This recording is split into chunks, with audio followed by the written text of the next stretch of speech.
तो आज हम ऊर्जा के बारे में अध्ययन करेंगे या एनर्जी के बारे में जानेंगे और बहुत ही इजी टॉपिक है।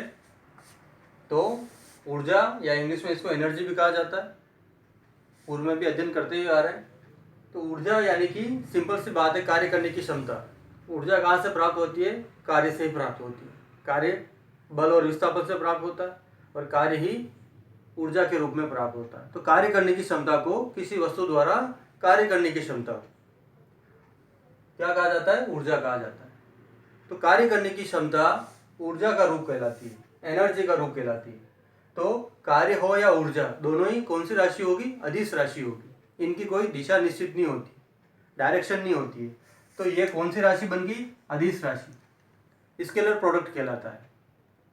तो कार्य, ऊर्जा, शक्ति सभी अदिश राशि कहलाती है। तो विमा क्या बनेगी? जो कार्य की विमा पड़ी थी, कार्य की विमा क्या? W बराबर F डॉट डी एस। बल और इसकी विमा लिखी थी, पढ़ चुके M1L2 T-2। बल की विमा और ये बल की विमा क्या थी?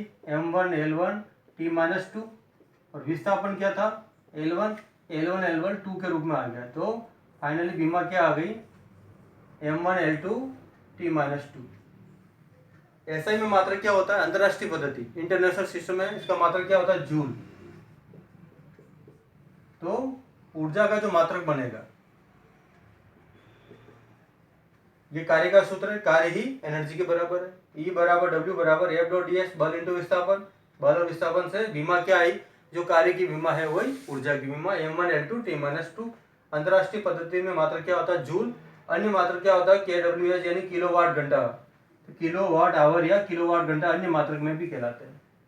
तो 1 किलोवाट घंटा कितने जूल के बराबर होता है? एक नंबर का प्रश्न कई बार आता है। 1 किलोवाट घंटा 3.6 10 की घात 6 जूल के बराबर होता है। कैसे होता है वो हल कर सकते हैं। किलोवाट घंटा, तो किलो में 3 बार जीरो आएगा, 1000 के रूप में, तो 10 की घात 3 होगी। 1000 का मतलब 3 जीरो, 10 की घात 3 लिख सकते हैं। 0 0 3 जीरो को ऐसे लिख सकते हैं, 10 की घात 3। तो 10 की घात 3 का मतलब 1000 हो गए। तो 1 किलो में 10 की घात 3 हो गया। वॉट में 1 वाट और आवर्स में 1 घंटा। 10 की घात 3 वाट को जूल में चेंज करेंगे तो 1 वाट बराबर जूल प्रति सेकंड में माना जाता है। 1 जूल प्रति सेकंड 1 वाट के बराबर। चेंज कर दिया तो 1 घंटा में कितने सेकंड होंगे? 60 इंटू 60। 1 घंटा में कितने होंगे? 1 मिनट में कितना होता है? 1 घंटा में 60 मिनट और 1 मिनट में 60 सेकंड। तो 60 इंटू 60 में आ गया 3600 सेकंड के रूप में। सेकंड से ये सेकंड कट गया तो ये आएंगे 3600 इंटू 10 की घात 3। ये 2 जीरो, ये 3 जीरो, 3 2 5। लेकिन ये अगर इसको पॉइंट लगा देंगे 3.6 तो 10 की घात 6 लिख सकते हैं। 3 2 5 और एक ये 6 कहलाएगा अगर यहाँ पॉइंट लगाएंगे। तो 1 किलोवाट घंटा 3.6 10 की घात 6 जूल के बराबर होता है।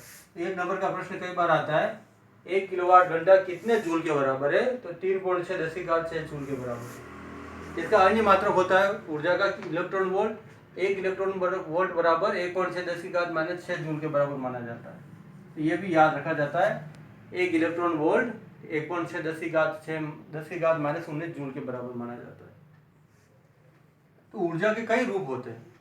यांत्रिक ऊर्जा, आंतरिक ऊर्जा, ध्वनि ऊर्जा, प्रकाश ऊर्जा, सौर ऊर्जा, कई ऊर्जाओं के रूप होते हैं जो अब आगे अध्ययन किए जाते हैं। एक ऊर्जा का अध्ययन कर सकते हैं इसके अंदर विशेष तौर पर जो अध्ययन में पूछा जाता है, यांत्रिक ऊर्जा, मैकेनिकल एनर्जी कहलाती है। तो 2 प्रकार की एनर्जी होती है यांत्रिक ऊर्जा, गतिज ऊर्जा और स्थिर ऊर्जा। दोनों का योग कहलाता है यांत्रिक ऊर्जा, यानी E बराबर लिख सकते हैं K प्लस यू। गतिज ऊर्जा प्लस स्थिर ऊर्जा बराबर यांत्रिक ऊर्जा। इसको भी E से व्यक्त किया जाता है। गतिज ऊर्जा शुरू से अध्ययन करते हुए आ रहे हो, कैसे व्यक्त करते हैं? क्योंकि काइनेटिक एनर्जी बोलते हैं इसको। तो वस्तु गति करना प्रारंभ करती है तो गतिज ऊर्जा आ जाती है उसमें। तो कैसे व्यक्त करते हैं? सूत्र बनता है हाफ mv², मात्रक जूल ही रहेगा इसका। और स्थिर ऊर्जा को U से व्यक्त किया जाता है। U बराबर सूत्र होता है mgh, लेकिन ये अधिकतर ऋणात्मक मापी जाती है। तो माइनस भी लिख सकते हैं इसके अंदर कि भाई ये सूत्र माइनस में मापा जाता है। तो स्थिर ऊर्जा हमेशा क्या होती है? ऋणात्मक होती है।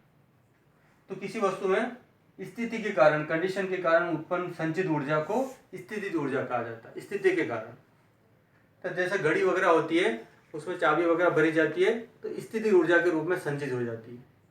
लेकिन घड़ी चलना प्रारंभ करती है तो उसमें गतिज ऊर्जा आ जाती है। तो घड़ी जो है वॉच है सबसे अच्छा उदाहरण है दोनों एनर्जी का। उसके अंदर जो एनर्जी सेव रहेगी, चाबी वगैरह भरी जाएगी तो स्थिर ऊर्जा, लेकिन वो चलना प्रारंभ करेगी तो गतिज ऊर्जा आ जाएगी। तो ये उदाहरण, कुछ सामान्य उदाहरण भी पढ़े जा सकते हैं। तो ऊर्जा किसे कहते हैं? कार्य करने की क्षमता। और कौन सी राशि होगी? अदिश राशि। विमा क्या हो गई? जो कार्य की विमा m1L2T-2। SI मात्रक जूल, अन्य मात्रक में किलोवाट घंटा। 1 किलोवाट घंटा 3.6 जूल के बराबर। 1 इलेक्ट्रॉन वोल्ट ये भी मात्रक होता है, ये 1.6 जूल के बराबर। यांत्रिक ऊर्जा, गतिज और स्थिर ऊर्जा का योग। गतिज ऊर्जा मतलब किसी वस्तु में गति के कारण उत्पन्न ऊर्जा, ये भी जूल का मात्रक हाफ के बराबर, हाफ mv² काइनेटिक एनर्जी है ना। और स्थिर ऊर्जा किसे कहते हैं? किसी वस्तु में स्थिति के कारण संचित ऊर्जा को। और सूत्र माना जाता है U बराबर mgh, और ये भी कार्य से प्राप्त होती है और ये अधिकतर ऋणात्मक मानी जाती है। तो दो प्रकार की एनर्जी होगी, गतिज ऊर्जा और स्थितिज ऊर्जा।